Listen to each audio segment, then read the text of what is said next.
আসসালামু আলাইকুম। সবাই ভালো আছেন? নিশ্চয়ই সবাই ভালো আছেন। এই কারণেই বলছি, গতকালকে আপনারা সবাই জানেন সুপার ফোরের বাংলাদেশ ভার্সেস শ্রীলঙ্কার ফার্স্ট ম্যাচ ছিল এবং আপনারা সবাই জানেন যে ইটস আ আউটস্ট্যান্ডিং উইন ছিল বাংলাদেশের জন্য। আমি আজকে আসলে বেসিক্যালি এই বিষয়ে কিছু কথা বলবো এবং শেষের দিকে আজকে আপনারা সবাই জানেন all important India versus Pakistan এই ম্যাচ নিয়েও কথা বলবো।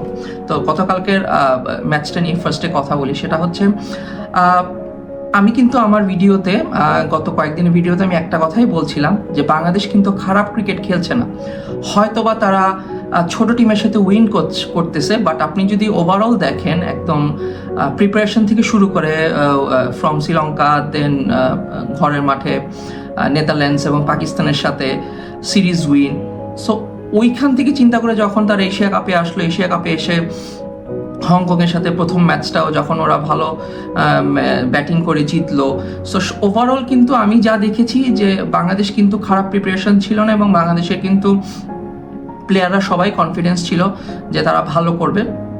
ইন বিটুইন শ্রীলঙ্কার সাথে ফার্স্ট ম্যাচটা গ্রুপ স্টেজে তারা হেরে গিয়েছিল, বাট আপনারা কেউ বলতে পারবো না, আমরা কেউ বলতে পারবো না বাংলাদেশ খারাপ খেলেছে। এখন গতকালকে আপনারা সবাই জানেন একটা খুব ভালো ম্যাচ বাংলাদেশ জিতেছে এবং এই ধরনের ম্যাচগুলো আসলে আমরা যারা ক্রিকেটিং ফ্যান আছি বাংলাদেশে এবং যারা বাংলাদেশ ক্রিকেটকে নিয়ে এত কথা বলি, তাদের জন্য এই ধরনের উইন আসলে দেখার মতো উইন। কেন আমি এটা বলছি? প্রথম জিনিসটা ছিল কয়েকটা জিনিস আমার একটু বাংলাদেশের সিলেকশনের টিম সিলেকশনের ব্যাপারে কথা ছিল, সেটা নিয়েও কথা বলবো। সো কয়েকটা বিষয়ের মধ্যে একটা প্রথম জিনিস ছিল যে কালকে বাংলাদেশ ছোটোখাটো আমি মনে করি লিটন দাস একটা গ্যামলিং করেছে, বিকজ কালকের যে উইকেটটা ছিল উইকেটটা was so good to bat on. মানে আপনি ফার্স্ট হাফে ব্যাটিং করেন, সেকেন্ড হাফে ব্যাটিং করেন, বাট আমার কাছে মনে হয়েছে ফার্স্ট হাফে উইকেটটা ওয়াজ মানে ব্যাটিং প্যারাডাইসই বলা যায় এবং এত সুন্দর উইকেট ছিল, তেমন কোনো উইকেট টার্ন ছিল না, উইকেটে বল খুব নাইসলি ব্যাটে আসতেছিল এবং কালকে আউটফিল্ডও খুব ভালো বিহেভ করতেছিল। সো সব কিছু মিলে আমার কাছে মনে হয়েছে লিটন দাস টসে জিতে ফিল্ডিংটা, এটা আমার কাছে একটু মনে হয়েছিল কোয়েশ্চেন মার্ক, বাট যেহেতু ম্যাচ জিতেছে আসলে এখানে আর কিছু বলার নেই। সো ফিল্ডিং যখন নিল এবং আমার কাছে কালকে খুব অবাক লেগেছে যে আমরা মানে গত কয়েকটা ম্যাচ ধরে আমরা এটা খেয়াল করছি, আপনারা হয়তো এটা খেয়াল করছেন নাকি জানি না, বাট যারা আসলে ক্রিকেট বোঝেন তারা খেয়াল করছেন যে আমরা কিন্তু 5টা স্পেশালিস্ট বলার নিয়ে আমরা বাংলাদেশ টিম খেলছে। Yes, we all know Shamim Hossain Patwari can bowl, আমরা এটাও জানি Saif Hasan can bowl, but তারা কিন্তু জেনুইনলি বলার না। ঠিক আছে, 20 ওভারে খেলা, যেহেতু আমাদের টিমে জেনুইন অলরাউন্ডার বলতে কিছু নেই, আমি আবার বলছি জেনুইন অলরাউন্ডার, এই কথাটাতে অনেকেই হয়তো বা কোয়েশ্চেন মার্ক তুলবেন, বাট সত্যি কথা বলতে মাহাদি হাসানকে সবাই অলরাউন্ডার হিসাবেই বিবেচনা করে, বাট আপনি আমার পার্সপেক্টিভে উইথ ডিউ রেসপেক্ট মাহাদি হাসানের ব্যাটিং অ্যাবিলিটিস নিয়ে আমার কাছে মনে হয় না he is a genuine allrounder. Yes, he can bat, definitely he can bat, but আমার কাছে মনে হয়েছে he is a bowling allrounder more less. So আমার কাছে ওর 6 নম্বর বা 7 নম্বরে এসে কন্ট্রিবিউশন আমার কাছে মনে হয় যে ধরনের ব্যাটিং করে সেটা 6-7 নম্বরে ও he goes with the flow maybe, but আমার কাছে মনে হয় না he is a genuine allrounder. So আমি বলবো প্রপার 5টা বলার নিয়ে আসলে কালকে ম্যাচেও নেমেছে বাংলাদেশ। এখানে যেটা ছিল যখন আপনি 5টা বলার নিয়ে যখন ম্যাচ খেলবেন তখন ডেফিনেটলি প্রত্যেকটা বলার উপর একটা প্রেশার থাকে।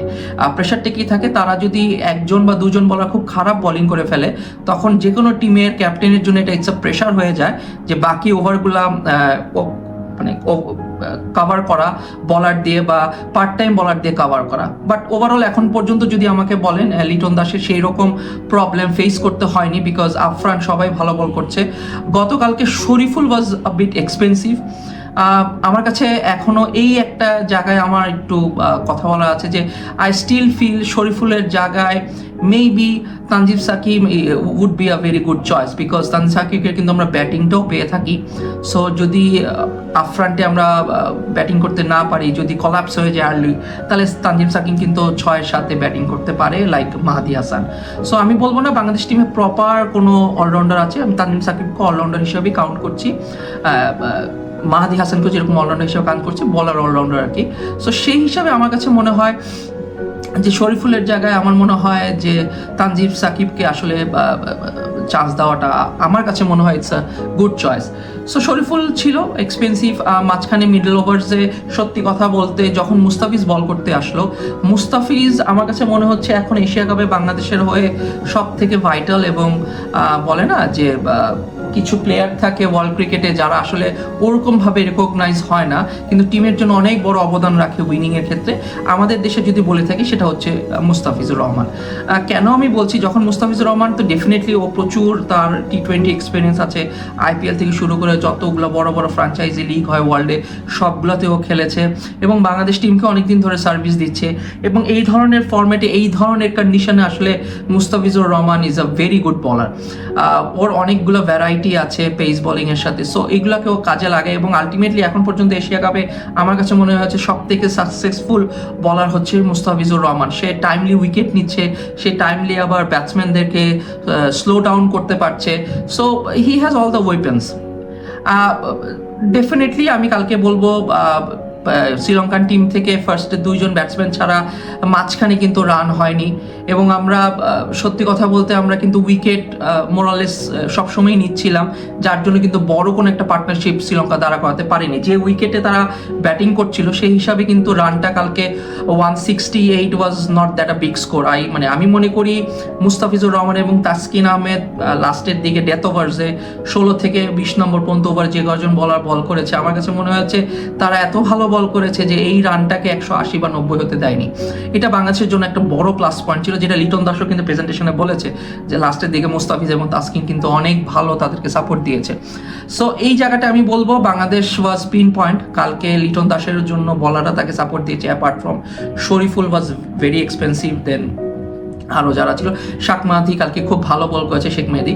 এবং আপনার কাছে আরেকটা কথা না বললেই না যে তাসকিন আহমেদের কথা। তাসকিন আহমেদ কিন্তু ইয়েস আমরা দেখছি হয়তো বা ও আফ্রান্ডি খুব বল করে কি বলবো 6-4 খাচ্ছে, কিন্তু ও কিন্তু ডটও বল করছে এবং হি ইজ যত দিন যাচ্ছে তত এক্সপিরিয়েন্স হচ্ছে, এখন ও অলরেডি অনেক এক্সপিরিয়েন্স হয়ে গেছে। সো ও এবং Mustafiz is the backbone of Bangladesh bowling attack right now if Tanjib Sakib is not playing.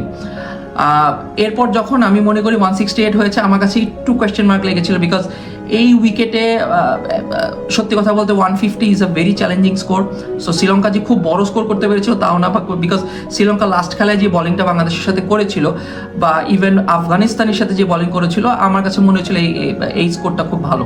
তারপর যখন বাংলাদেশ ব্যাটিং করতে নামলো, আসলে বাংলাদেশের ব্যাটিং বলতে সত্যি কথা বলতে লিটন দাস এবং সাইফ হাসানকে নিয়ে আজকে না কথা বললেই না আসলে, কারণ আপনি এটাও জানেন আমি কিন্তু লাস্ট ভিডিওতেও বলেছি সাইফ হাসান ফার্স্ট খেলায় যেটা ব্যাটিং করতে নেমেছিল ও কিন্তু out of the box batting করেছে, ওর যে টাইপের ব্যাটসম্যান ওই রকম না, কিন্তু কালকেও প্রপারলি ও যে টাইপের ব্যাটসম্যান সেটাই কিন্তু সে প্রমাণ দিয়েছে। আপনি দেখেন ওর শটসগুলো যদি দেখেন, ওর ইভেন সিঙ্গলস নেওয়া, ইয়েস একটা জিনিস আমার কাছে একটু সত্যি কথা বলতে আমার কাছে একটু কোয়েশ্চেন মার্ক লেগেছে, বিকজ ডোমেস্টিকে আমি দেখেছি সাইফ হাসান স্পিন বলে খুব কমফোর্টেবল, বাট কালকে ও হাসান আঙ্কাকে পিক করতে পারছিল না, বাট ওয়েলাকাকে খুব ভালো পিক করেছে। সো ইট হ্যাপেন্স, মাঝে মাঝে আপনি কিছু বলারকে পিক করতে পারবেন না, কিছু বলারকে ভালো পিক করতে পারবেন। সো যেটা হয়েছে সেই কারণে কালকে কিন্তু হাসানাঙ্গা খুব ভালো চেপে ধরেছিল সাইফ হাসানকে, এবং যখন হাসানাঙ্গা বোলিং করতে আসে তখন কিন্তু বাংলাদেশ খুব ভালো একটা পজিশনে চলে গেছে, যেখানে সাইফ হাসান ডমিনেট করছিল, ইভেন লিটন দাস ওকে সাপোর্ট দিয়ে ডমিনেট করছিল।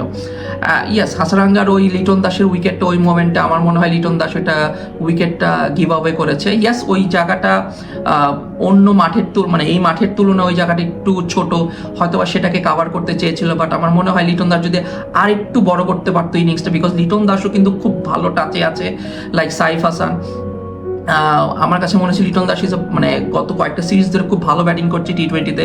সো আমার কাছে মনে হচ্ছে লিটন দাস এইভাবে উইকেটটা আসলে দিয়ে আসাটা বাংলাদেশ টিমের জন্য আসলে একটু আনকমফোর্টেবলের জায়গা ক্রিয়েট করে, বাট সাইফ হাসান কিন্তু সেটা ক্যারি করেছে। সাইফ হাসান কিন্তু পুরো খেলাটা কালকে যেভাবে ও ডমিনেট করেছে বলারদেরকে, শ্রীলঙ্কান বলারদেরকে, স্পেশালি আফ্রান্টে নুয়ান তুষারা বলেন, ইভেন নিচের দিকে আপনার হাসানাঙ্গার আগে যারা ওয়েলাকা বলেন বা যারা বোলিং করেছে ইভেন সানাকা বলেন, আমার কাছে মনে হচ্ছে তারা আসলে ওই জায়গা মতো বল করতে পারছিল এবং কিছু ইনোভেটিভ শটস খেলতেছিল Liton Das as well as Saif Hasan, যার জন্য ওরা আসলে বল করার জায়গা খুঁজে পাচ্ছিল না। এবং তারাও খুব অবাক হয়েছিল যে তারা হয়তোবা মনে করেছিল শ্রীলঙ্কা যে সেকেন্ড হাফে উইকেটটা হয়তোবা একটু ডিফারেন্ট হবে হবে, হয়তো বা স্পিন ধরবে, যার জন্য তারা কিন্তু স্পিনার্স একটু আর্লি নিয়ে আসছিল, বাট কোনো কিছুই কাজ হচ্ছিল। এবং সাইফ হাসান ওয়াজ এত ভালো একটা ফর্মে ছিল, হি ওয়াজ। সো আমার কাছে মনে হয়েছে সাইফ হাসান কালকে অসাধারণ ব্যাটিং করেছে, এবং যেই বলারই তাকে বল করতে আসছিল সেই বলারই আসলে তাকে মানে আনকমফোর্টেবল করতে পারেনি, এক্সেপ্ট হাসারাঙ্গা। আমি মনে করি কিছু বল বা কিছু ওভার্স তাকে আসলে একটু, আমি তো প্রথমেই বলেছি যে পিক করতে পারছিল না সাইফ হাসান। তো যখন সাইফ হাসান বা লিটন দাস আউট হয়ে গেল, আমি একটু শেকি হয়ে গেছিলাম। তখনও কিন্তু বাংলাদেশের স্কোরটা খুব ভালো অবস্থানই ছিল, বাট তখনও আমি ওয়াজেন্ট শিওর অ্যাবাউট যে আসলে কি হবে। বাট তহিদ হৃদয়, আমি কিন্তু আবার বলছি, তহিদ হৃদয়কে নিয়ে অনেক কথা হয়েছে রিসেন্ট পাস্টে। আমি কিন্তু আমার ভিডিওগুলোতেও বারবার বলছিলাম তহিদ হৃদয় কিন্তু he is in a very good touch. Or batting দেখে আমরা বুঝছিলাম যে সে কিন্তু খুব ভালো টাচে আছে। ইয়েস, ও রান পাচ্ছিল না, বাট খুব ভালো টাচে আছে, এবং ইভেনচুয়ালি কালকে সেটাও শো করতে পেরেছে। এবং আপনি দেখেন তহিদ হৃদয়ের যে সাইফ হাসানের সাথে পার্টনারশিপটা একটা ভালো পার্টনারশিপ ছিল, বাট যখন সাইফ হাসান আউট হয়ে গেল, he took the responsibilities of Saif Hasan. Saif Hasan যেভাবে ডমিনেট করে ব্যাটিং করছিল, ঠিক সেই ডমিনেশনটা কিন্তু তহিদ হৃদয় তারপরে শুরু করলো। এবং আমি মনে করি এরপরে খেলাটা আসলে শ্রীলঙ্কার হাতে ছিল না। যখন তহিদ হৃদয় ডমিনেট করা শুরু করলো, শ্রীলঙ্কার আসলে কিছু করার ছিল না। কালকে শ্রীলঙ্কার এক্সেপ্ট হাসারাঙ্গা কেউ ভালো বল করতে পারেনি, এবং আই ডোন্ট নো, ওরা যে বোলিং অ্যাটাক, তার আরও ভালো বোলিং করাও কথা ছিল, বাট কোনো কারণে করতে পারেনি। এটা all credit goes to Bangladesh batsman, specially Saif Hasan এবং তহিদ হৃদয়। বাকিরা যারা নিচে ছিল, যেরকম লেটসে লিটন দাস, লেটসে শামীম হোসেনের একটা বাউন্ডারি, ইভেন জাকির হাসানের লাস্টের দিকে নেমে 2টা boundary was very crucial at that point. ওই রানগুলো তখন খুব দরকার ছিল, বিকজ বলও কমে আসতেছিল। সো সব কিছু মিলে আমার কাছে মনে হয়েছে এক্সেপ্ট বাংলাদেশের ফিল্ডিং ছাড়া কালকে প্রচুর ক্যাচ মিস হয়েছে, এবং খুব 60-70% আপনার হাফ চান্সেসগুলোও কালকে বাংলাদেশ মিস করেছে, যার জন্য কিন্তু দাসুন সানাকা বলেন বা আরা যারা প্লেয়াররা ছিল, আসালাঙ্কা বলেন, তারা লাইফ পেয়ে কিন্তু ব্যাটিং করে তারা কিন্তু অলমোস্ট ধরে ফেলেছিল এবং 190 কাছাকাছি চলে যাচ্ছিল। সো বাংলাদেশের ব্যাটিং এবং বোলিং ওয়াজ পারফেক্ট। আমার কাছে মনে হচ্ছে আসলে কিছু বলার নেই, বিকজ ম্যাচ জিতেছি, এগুলো নিয়ে এখন আর কিছু বলার নেই। আমার খালি কোয়েশ্চেন থাকবে নেক্সট ম্যাচের জন্য 2টা বিষয়। একটা হচ্ছে ম্যানেজমেন্ট একটু চিন্তা করা উচিত যে 5টা স্পেশালিস্ট বলার নিয়েই প্রত্যেকবার ম্যাচে নামবো, নাকি একটা এক্সট্রা বলার টিমে রাখা উচিত, এটা একটা বিষয়। এবং লাস্ট যেটা আমার চিন্তা করার ব্যাপার আছে বাংলাদেশ টিমের, সেটা হচ্ছে যে আপনারা আসলে এই নেক্সটে যাদের সাথে খেলা আছে, এদের সাথে কি আপনারা একটা ব্যাটসম্যান বেশি নিয়ে খেলবেন না একটা বলার বেশি নিয়ে খেলবেন? এছাড়া আমার তেমন কিছু বলার নেই। এবং সব থেকে শেষ কথা, বাংলাদেশ ভালো ক্রিকেট খেলছে, এটা আমাদের জন্য অনেক একটা কি বলবো, এটা সৌভাগ্য। প্লাস বাংলাদেশ ক্রিকেট যে অবস্থায় ছিল সেখান থেকে এখন ওভারকাম করছে, T20-তে পারফর্ম করছে, এটা আমাদের জন্য খুবই ভালো। এবং কালকের জয়টা কিন্তু বাংলাদেশকে সেমিফাইনাল, এই এশিয়া কাপে একটা সেমিফাইনাল বা ফাইনাল পর্যন্ত যাওয়ার কিন্তু একটা ভালো গেট ওপেন করে দিয়েছে। সো বাংলাদেশ নিয়ে এটাই আমার বলার ছিল। এবং আজকে আমি আবার এখন কথা বলবো ইন্ডিয়া পাকিস্তান নিয়ে। আপনারা সবাই জানেন এই ইন্ডিয়া পাকিস্তানের খেলাটা এখন রিসেন্ট পাস্টে কিন্তু আসলে একটু অন্যভাবে চলে গেছে, just because of the history of their two nations war and political ব্যাপারে। সো আমার কাছে মনে হয়, আপনি যদি আমাকে পার্সোনালি জিজ্ঞেস করেন, হয়তো বা আমার ভিডিও দেখুন অনেকেই বলবেন যে আমি ইন্ডিয়ার পক্ষে কথা বলি, বাট ভাইয়া টু বি অনেস্ট, ইন্ডিয়ার যে ক্রিকেট টিম এখন, এই টিমের কাছে আসলে এখন পর্যন্ত ওয়ার্ল্ড ক্রিকেটে দাঁড়ানোর মতো টিম একমাত্র অস্ট্রেলিয়া ছাড়া আমি কাউকে দেখি না। ইভেন ইংল্যান্ডও খুব ভালো ক্রিকেট খেলেছে, বাট আমার কাছে মনে হয় অস্ট্রেলিয়া একমাত্র টিম যেটা ইন্ডিয়ার সাথে আসলে কম্পিট করতে পারে এই এশিয়া কাপে। আসলে সত্যি কথা বলতে, ইন্ডিয়া যেই ধরনের টিম বা যে ধরনের প্লেয়ার নিয়ে তারা, এই প্লেয়াররাই কিন্তু অনেকদিন ধরে খেলছে, আমার কাছে মনে হয় India is the best team in the world right now. One of the best বলবো না, বেস্ট টিমই বলবো। আর এশিয়া কাপে ডেফিনেটলি এশিয়ার মধ্যে তো বেস্ট টিম, এটা আসলে বলার কিছু নেই। সো এইখানে পাকিস্তানে যে ব্যাপারটা হচ্ছে, পাকিস্তান, আমি জানি না, পাকিস্তানি এটা হিস্ট্রিটা সবসময়ই ছিল যে পাকিস্তান টিম যখনই ভালো ক্রিকেট খেলে, যখনই কেউ কোনো সিনিয়র প্লেয়ার একটু ভালো করছে বা ফেম পাচ্ছে, তখনই তাদেরকে নিয়ে আসলে বেশি নাড়াচাড়া করে ওই দেশের মিডিয়া বলেন, ওই দেশের লোকজন বলেন। অনেকটা বাংলাদেশের মতোই, মানে পাকিস্তান ক্রিকেটটা আপনি যদি অবকাঠামোর থেকে শুরু করে ওদের মিডিয়া বলেন বা প্লেয়ারদের স্ট্রাকচার বলেন, আমার কাছে মনে হয় 19-20 বাংলাদেশের সাথে খুব যে বেশি ডিফারেন্স তা না। ওদেরও যে ট্যালেন্ট, আমাদের সেই এরকমই ট্যালেন্ট আছে, জাস্ট হয়তো বা একটু বডিলি স্ট্রাকচার ডিফারেন্স আছে। এছাড়া আমার মনে হয় না ওদের ট্যালেন্ট বা আমাদের ট্যালেন্ট খুব ডিফারেন্স। তো এই জায়গাটায় কি প্রবলেমটা হচ্ছে, সেটা হচ্ছে পাকিস্তান কিন্তু সবসময় ভালো ক্রিকেট খেলে। হ্যাঁ, তাদের একটু ইন্টারনালি একটা প্রবলেম থাকে প্লেয়ারদের মধ্যে, এটা সব টিমেরই আছে। এই এই জিনিসটা যারা ওভারকাম করতে পারে তখন একটা ভালো টিম হয়, like Australia, like South Africa, even India as well.